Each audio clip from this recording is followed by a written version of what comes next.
சிறுவாபுரி முருகன். சிறுவாபுரி திருப்புகளை படிக்கும் போதெல்லாம் சிறுவாபுரி கோயிலுக்கு கண்டிப்பாக போகணும் அப்படின்னு நினைக்கிறது உண்டு.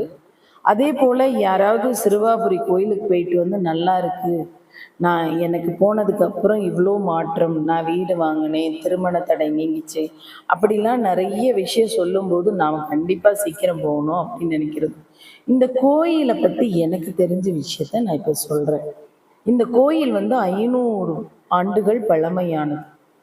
சிறுவாபுரி அப்படிங்கிற பேர் எப்படி வந்தது அப்படின்னா, லவகுசன் எல்லாருக்கும் தெரியும், ராமரோட குழந்தைங்க. ஒரு சமயத்துல அஸ்வமேதை குதிரையை கட்டி போட்டு ராமரையே எதிர்த்து நின்றவங்க.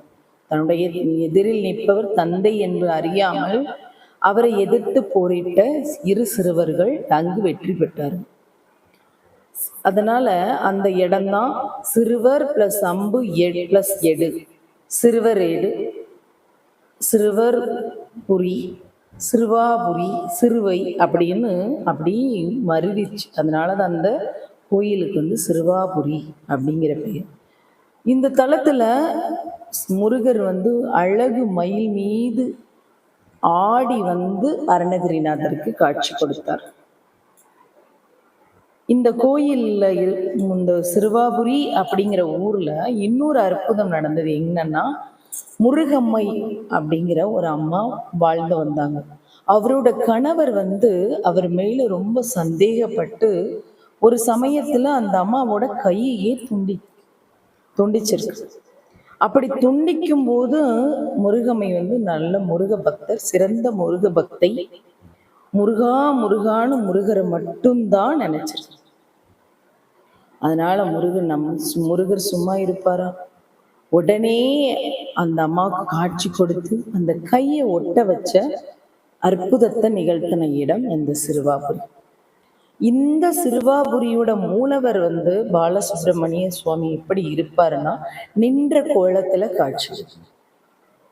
இங்க இருக்கிற முருகப்பெருமானோட கோலம் என்ன கோலம் அப்படின்னா, பிரம்ம சாஸ்தா கோலம்.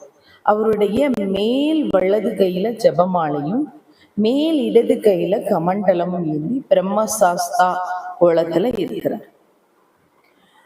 அதை விட இன்னும் இந்த கோயில இன்னும் அந்த கோயில சிறப்பு நிறைய இருக்கு. அவரை தவிர்த்து அங்க இருக்கிற விநாயகர், மயில், அண்ணாமலை, உண்ணாமலையார் எல்லாரையும் பார்க்கும்போது நமக்கு அப்படி ஒரு எங்கே முருகர் வேறு சிவன் வேறு அப்படிங்கிற எண்ணமே நமக்கு வராது. இவங்க மரகத மேனியில இருப்பாங்க. நம்ம அங்க இருக்கிற மயிலா இருக்கட்டும், அண்ணாமலையார், உண்ணாமலையார் எல்லாருமே மரகத மேனியில இருப்பாங்க. அதனால இந்த கோயிலுக்கு வந்தீங்கன்னா எங்க நின்று என்ன நினைச்சாலும், முருகான்னு கூப்பிட்டாலும், அப்பா சிவபெருமானேன்னு கூப்பிட்டாலும், அம்மான்னு கூப்பிட்டாலும், கூப்பிட்ட குரலுக்கு ஓடி வருவாங்க. எந்த வடிவத்திலேயாவது ஓடி வந்தாங்க.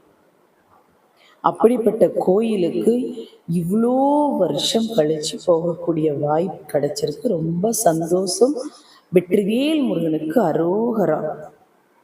வெற்றிவேல் முருகனுக்கு அரோகரா.